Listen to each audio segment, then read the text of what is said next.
Where in a dramatic turn in Indo-Pak tensions, the United States has brokered a full ceasefire between India and Pakistan after 48 hours of intense diplomacy. President Donald Trump took to social media, declaring India and Pakistan have agreed to a full ceasefire. Congratulations to both the countries on using common sense and great intelligence. Meanwhile, U.S. Secretary of State Marco Rubio has confirmed that both governments have not only agreed to immediately ceasefire but also to begin comprehensive talks at a neutral location. Rubio praised Prime Minister Narendra Modi and Sharif for what he called their wisdom, prudence and statesmanship. The breakthrough follows sustained engagement by the US officials, including US Vice President Vance with top Indian and Pakistani leaders. The de-escalation marks a key moment of calm after days of heightened rhetoric and military posturing. I have Sumita Karina joining us on the phone line to break down what this means. Take it away, Sumita. Yes, Ankita, so big news coming in from Donald Trump. He tweeted on his platform about a ceasefire which has been agreed upon between India and Pakistan. And now, just a couple of minutes back, the Foreign Secretary of India, Vikram Misri, also came and gave a brief briefing. He said that the DGM of Pakistan called his counterpart from India at 15:35 hours, which essentially means this afternoon. And both sides agreed that they would stop fighting in military action. And this ceasefire essentially will be for all action that's happening on land and in the air.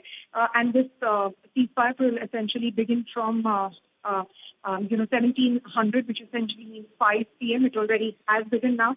12th of May is when the DGM of both countries will speak again. From what my understanding is that they will establish the terms of this ceasefire deal and and iron out any issues that there may be. Just a short while back, the Pakistani Deputy Prime Minister Dar had also said to GOTV, stating that India and Pakistan have agreed on ceasefire and more process will follow. He was also stating that Pakistan has tried for peace and security in the region. And this news essentially was broken by U.S. President Donald Trump, who tweeted on his social media platform, Truth Social, that after a long night of talks mediated by the United States, I'm pleased to announce that India and Pakistan have agreed to full and immediate ceasefire. He also congratulated both the countries. Now, seeing what the terms of this ceasefire are going to be, that essentially needs to be stopped. In fact, what we're given to understand from our government sources is that there is no decision to hold talks on any other issue at other places. Right, Sumita, thank you so much for joining us. But now we are joined by our editor-in-chief on the phone line, and Nikunj Dalmia, who's joining us now. Nikunj, big news coming in. It's a dramatic turn of events in Indo-Pak tension, where United States has finally brokered a full ceasefire between India and Pakistan after what they say was a 48-hour of intense diplomatic talk. Nikunj, what is the sense that you're getting here? What could be the terms and conditions, and what is this really going to mean? It's a big step forward. It is a big step forward. That whole veil of uncertainty surely is lifted. Nobody likes geopolitical tensions, whether it's India or Pakistan. In the morning when we heard the briefing from the Foreign Secretary, it appeared that there was clear escalation which was on the cards. So after 48 hours of intense, what really could be called as retaliation and counter-retaliation, I think this is something which is excellent news, really, both for India as well as Pakistan. It clearly means that at the current juncture, and since we do not know what the terms are, because we will have to wait for the press conference to really understand that what are the terms and the conditions which are at play. But it is a dramatic turn of event given how the tensions were mounting, given the fact that Indian officials went on record and they confirmed that there is a forward mounting by the Pakistani army, something which has only happened after the parliament attack, which happened, about 15, 18 years ago.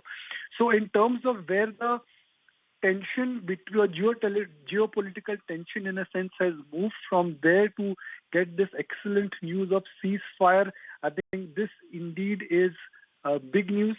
This is breaking news.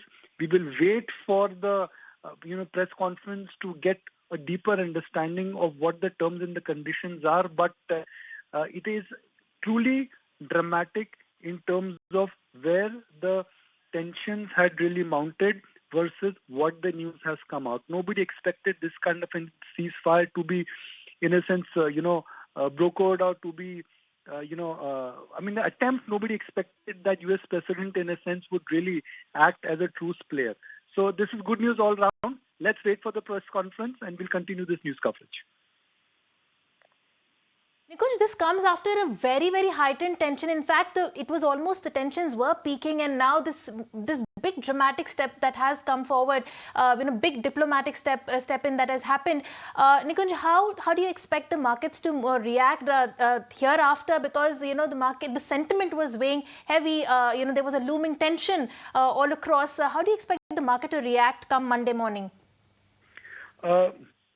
See, honestly, the resilience in Indian stock markets, even after the geopolitical tensions, I guess, were not there. Yes, we did see ugly turn of things on Wednesday, and again then on Friday. But frankly, the way how Indian markets have moved for the week gone by, we did not really see what could be called as a typical panic reaction to any kind of geopolitical war. Having said that, the reaction on Monday morning would be that of positivity. It would definitely be a positive open for benchmark indices. It definitely would be a positive opening for at least, some of the hotel, travel, and some of the airline stocks, which are the affected sectors. The affected sectors are, it would be tourism, it would be hotel, it would be travel. Those are some stocks which in a sense took it on the chin on Thursday and Friday because of cancellations and delay which were happening as far as air travel is concerned. So that's one pocket where you are likely to see a big rally. You may see a drop down in some of the defense stocks which were in a sense going up because of a rising tide phenomenon, the drone stocks, the missile companies, essentially large government PSUs which were riding high on hope, not so much so on substance. And the third is what it means for global institutional investors. Now, it's heartening to see that at a time when general concerns were there on the geopolitical front for institutional investors, barring Friday, they did not panic. I see that reverse happening. From a market standpoint, we must also remind our viewers in 15 days had ensured the upside in the Indian market was capped when foreign markets were going up. So I think that also catch-up should happen. So the headline on Monday morning really would be a gap-up start for the Nifty, followed by some follow-up buying in FI-dominated stocks, especially banks. Third, you may see a mighty relief rally in travel, hotel, tourism, airline, those travel category stocks. And you may see a drop down in some of the defense, drone, and some of the PSU stocks, which on Thursday and Friday had moved up in anticipation of stronger order book. Back to the studio. Nikunj, thank you so much for taking the time out and joining us. So expect a gap up start on Monday morning, and the travel and tourism stocks could see a bump up in Monday morning straight that were reeling under pressure on the back of the geopolitical tensions. But let's go across quickly and listen into the announcement made by the Indian's Foreign Secretary Vikram Misri and what he has to say about the ceasefire. Director General of Military Operations of Pakistan called the Director General of Military Operations of India at 15:35 hours earlier this afternoon. It was agreed between them that both sides would stop all firing and military action on land and in the air and sea with effect from 1700 hours Indian Standard Time today. Instructions have been given on both sides to give effect to this understanding. The Directors General of Military Operations will talk again on the 12th of May at 1200 hours.